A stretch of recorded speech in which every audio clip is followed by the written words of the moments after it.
Josie and Josie's boyfriend, and I'm gonna try and compete with that, so we'll see.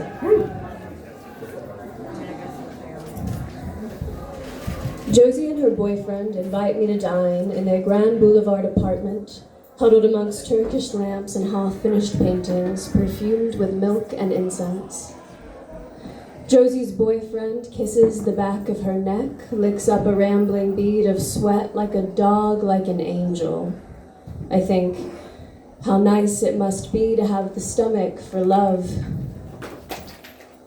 For 8 years, I was an anorexic. It's the only thing I've ever been good at.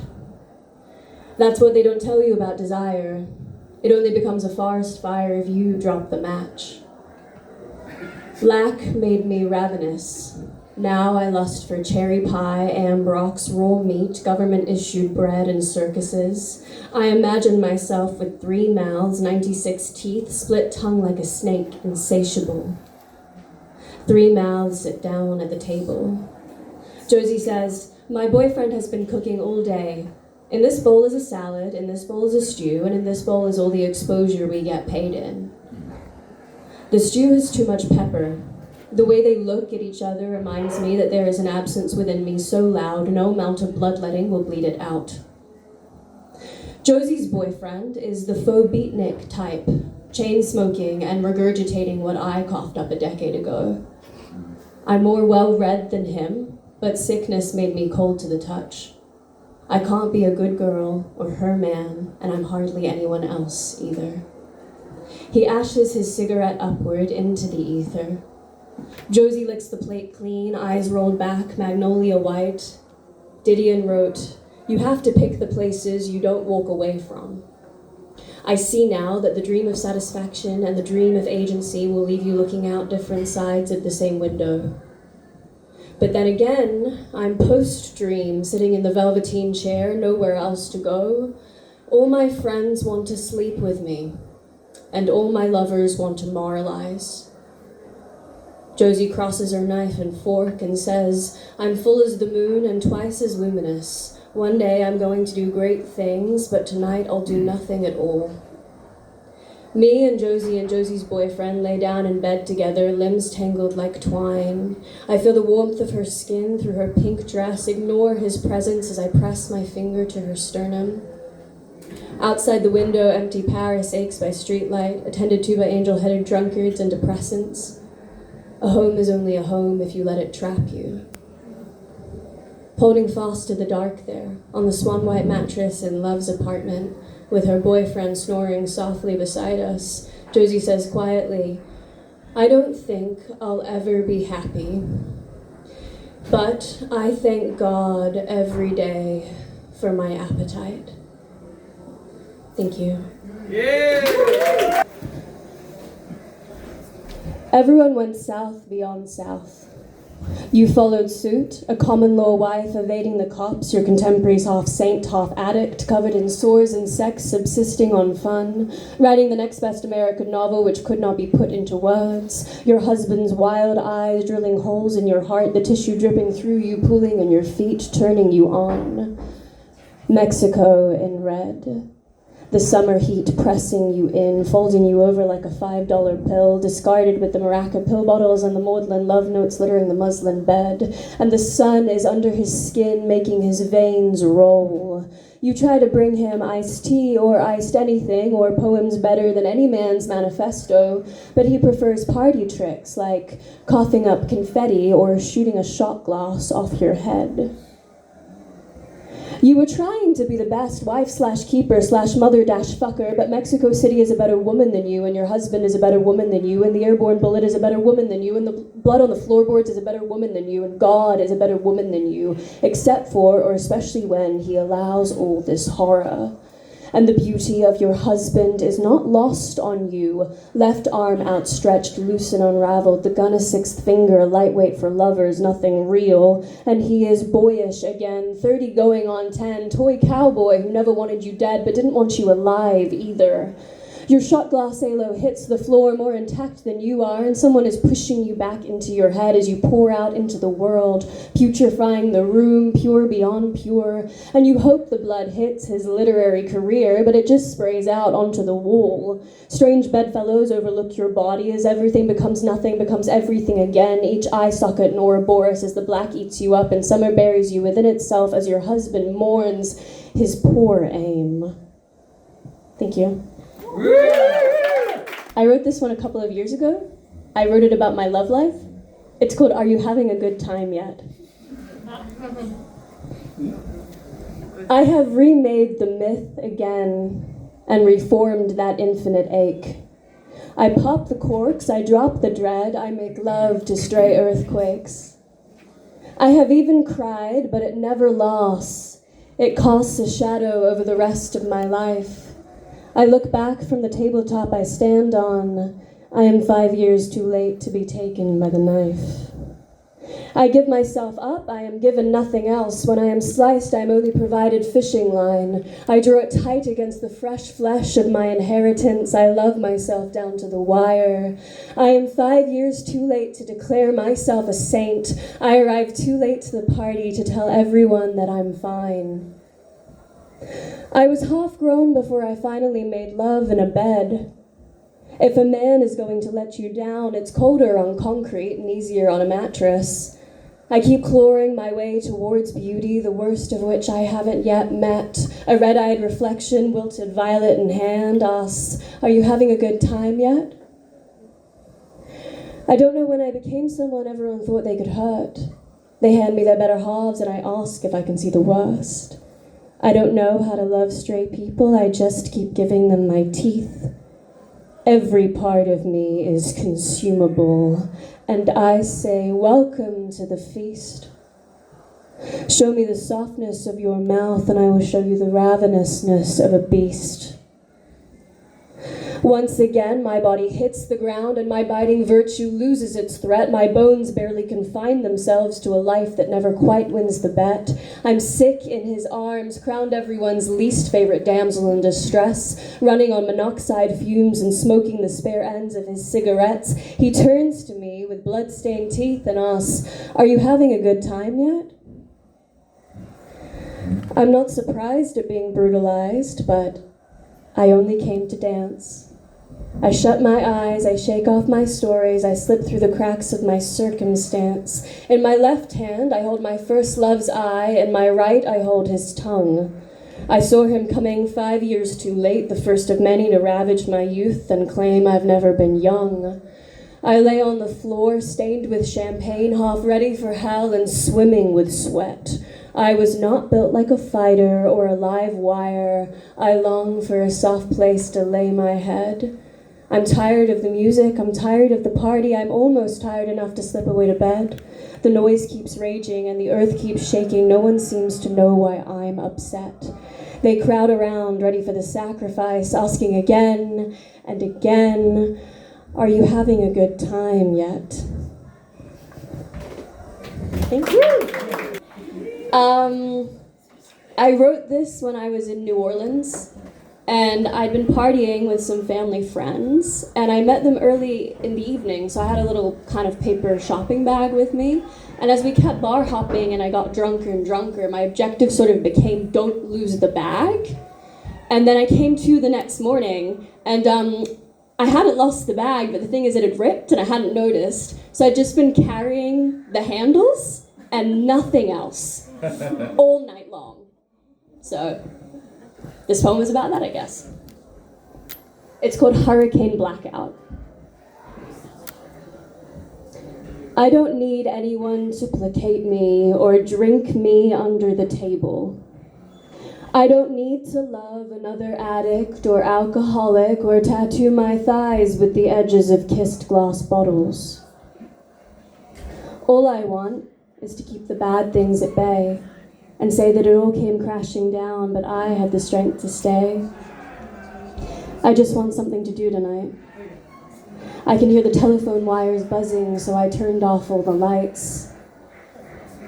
I could party on Bourbon Street with all the parades, but someone gets shot there every Halloween night. Police sirens screamed past the house, and I held my head underwater until it all passed through the shell of my body like a lullaby. What do I think of life here? Well, it's very polite. Pretty girls drink for free, and I haven't yet died. I owe this shallow life to the men who have poured me into taxis or carried me home, my unconscious feet dragged through these streets, or women who have held my head together in dive bar bathrooms. The party is perpetual. I am predictable entertainment. I have been offered love before. It's like pouring holy water through a strainer. And I am still vomiting up the bitterness of my finite yesterdays. I hit my head, concussed on the concrete, and kept saying, I need to take a bath, I just need to be clean. I gave away my favorite clothes on the street, but held tight to my phone, and tried to reach my friend overseas just to repeat back to his voicemail, please call me, echoing against non-existent electrical cliffs. I tell his voicemail, perhaps more than anything else, I just need to be clean. I want to scrub my skin until it's red and raw and bleeds, wash the bad things away, watch my cracked body gleam. I want to float comatose, face up in a cesspool of blue, calmed by the cool of a habitually dripping tap. I reached out to tell him, I don't need anyone, only to break myself open against his unresponsiveness.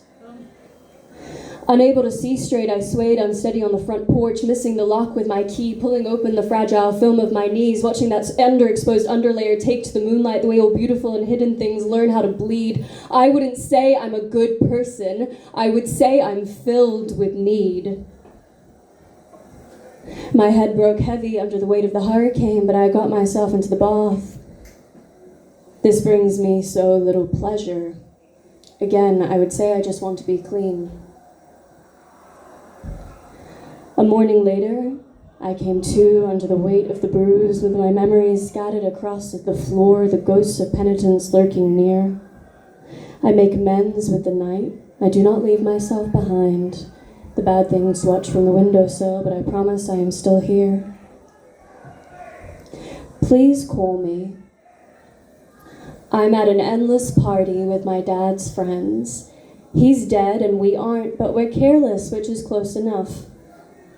It's not enough to know what you want or when you're wanted. You also need to know when to call your own bluff. I get his voicemail for the 15th time. Hopelessly, I have to say, I can see a bad thing coming from a mile away.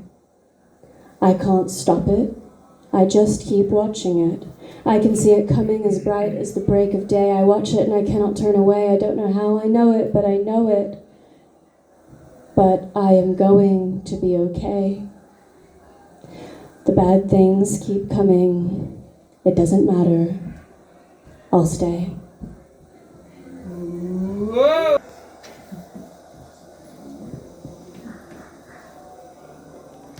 I sleep through the sermon for one life or two. I was never God-fearing, but fear God, I do. Through the curtain of your regalia, I watch you stray, then go, and I excite a thrumming vein to the promise of sinking so low, and speaking slow in soft screams across the great birch. You offer no rope for soft, suicidal throats, but rather call my poet dove to your perch. Purity fades, for I knew God first, which means to say I am one with this dirt. Holy rollers on their blackboard pulpits color me weak, though of course Jesus also tenderly washed the prostitute's feet. I unrobe in the street.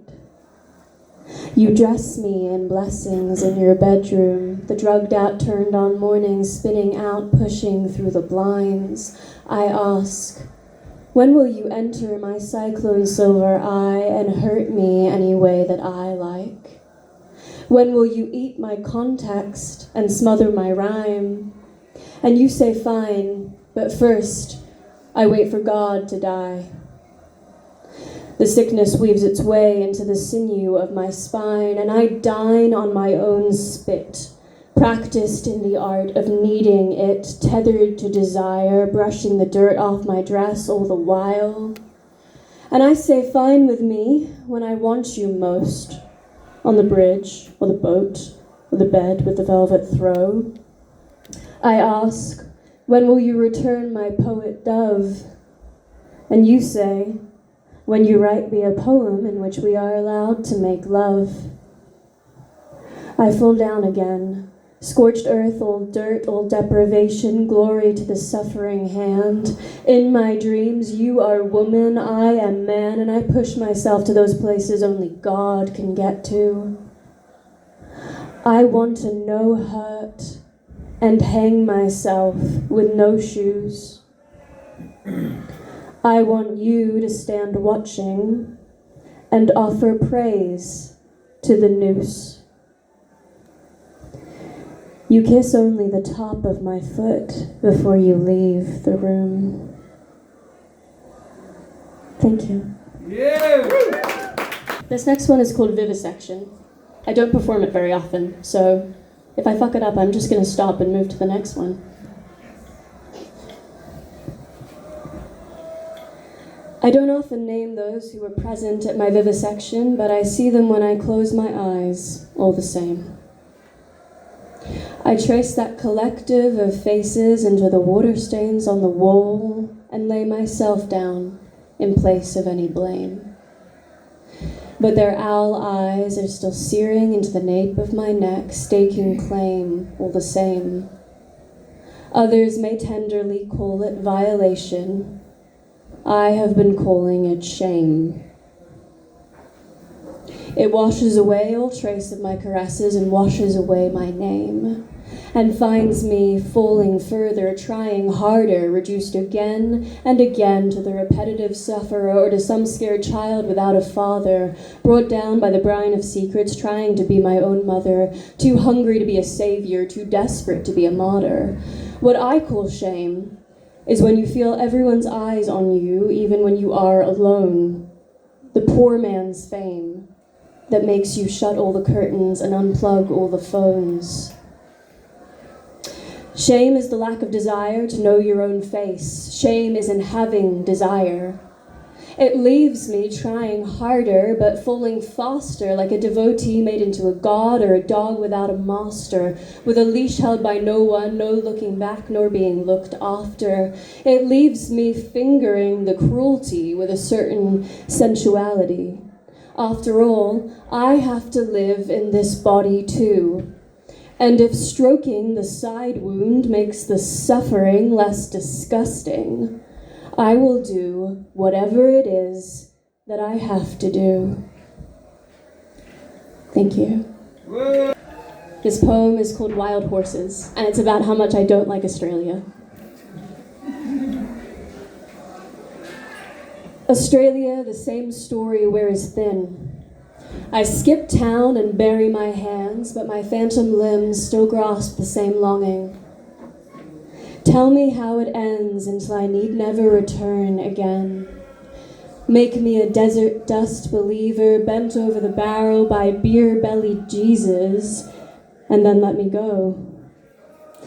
The house with the tin roof is haunted. I can't help that I still call it home. Australia, you split me in the dirt. I don't want to be barefoot and pregnant.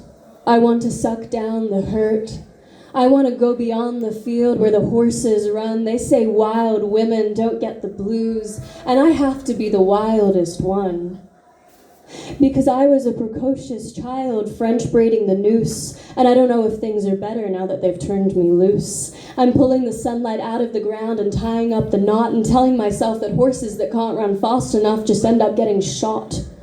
So I don't look back until I do, and I see myself as I see you. Some slither of heaven beyond the reach of God. Sunseeker, crypt keeper, putting each of my lovers to shame. Queensland girl, spilt over the bruise, much too mouthy to ever be amused, too guilty to ever shift the blame. But please, oh please, can I be absolved anyway? Saved by a drive up north, by a footprint in the earth, By the red rocks, by the bluest sky you've never seen, by the water lilies blooming in the creek, by the moment my ex-lover ruins by pissing upstream, by the boomtown found dead and bloated, by the land falling to the sea, by the land dying like all good girls do, by the land I'll live to see outliving me. Australia, I keep a suitcase under the bed packed for our honeymoon. Australia, I'm ashamed that I'm always ready to come back and haunt my home. Australia, I'm not invited to enough parties. Australia, I can't make it on my own. Australia, I get murdered on my wedding night. Australia, I've never met a good man. Australia, I'm not the woman you wanted me to be. Australia, can I please come back as I am?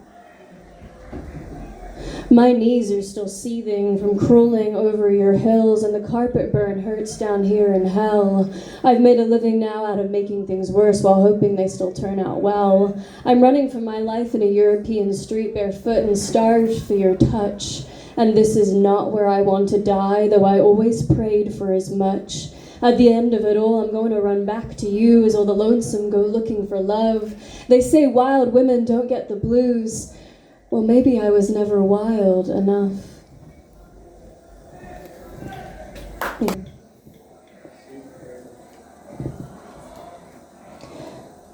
I've spent years of my life writing on your skin.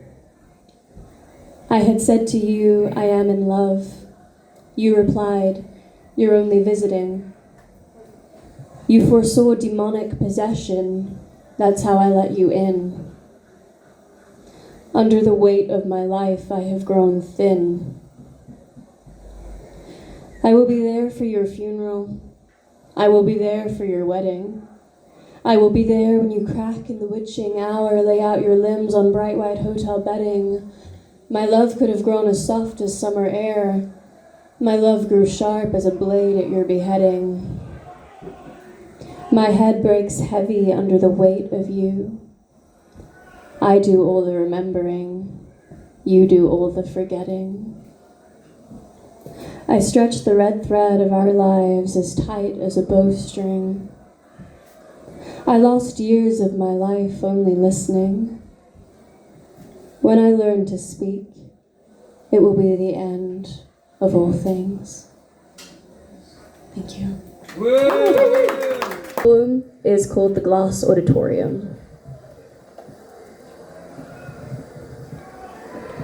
The glass auditorium echoes with unearthly silence, waiting for someone to accept their loneliness with grace, or with enough rage to entertain.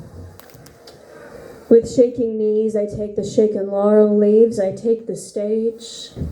The triumph is never reached and is always the same. My church bell voice rings out to empty crowds. Holy be the degenerate. Holy be the depressant. Holy be the adulterer. Holy be the Ouroboros of pain we weave round and round one another, and the secret flesh chased in cheap imitation of forever. Holy be my endless depth of forgiveness which I bestow upon nobody. Holy be the ruse, blessed be the bruise which I blacken for the betterment of my tortured strings. The harp is a crying woman bent, blessed be the way she sings. Blessed be the burnt paper that wishes us well. Holy be the crematorium into which we fell, burning up side by side, praying for some darkness to blot out this light, while the last sun we'll ever see streams through unending glass panes, though it all ends the same, with the slow, soft removal of neck, name, and shoes, the loss of something truthful, the last thing I had to say. Well, now even my shadow is walking away. Holy be the dress that like a wave of water slides from the skin. Blessed be that which is not but is called sin. Blessed be the harassment, blessed be the embarrassment which culminates in that whirlpool of shame. Holy be the head, blessed be the bed where they manifested their fantasies, though that's all they remained. Holy be the men who laughed at my fears and then enacted them onto my body. Blessed be the ghosts that they marry and the dead weight that they carry. I am not done with the resisting, and the resisting is not done with me. Exquisite agony, blessed be. Holy be the hands such as these, reaching out for a peace never received. Regardless, blessed be the need. I rid myself of every hair on my head, I rid myself of ease. My patella rolls out with a piano shout and clatters somewhere on the floor. I have more, I have more. Holy be the spine and everything I wish was mine. Blessed be my need to please, which takes me further than I ever could have envisioned. Yes, it takes me further and further away from me. Holy be the head, my head instead, with flights of fancy that never stay dormant and gone. I dreamt the auditorium, and the dream, like a road to hell, goes on and on. The lost of me, some torso, some legs, parades for a room which hums like bees. One marionette arm raises after the other, death as the final striptease. Thank you. Shouldn't let go of the mic. I lost my spatial awareness, so I hope no one finds lipstick on here. If so, my apologies. Thank you so much. Have a good night.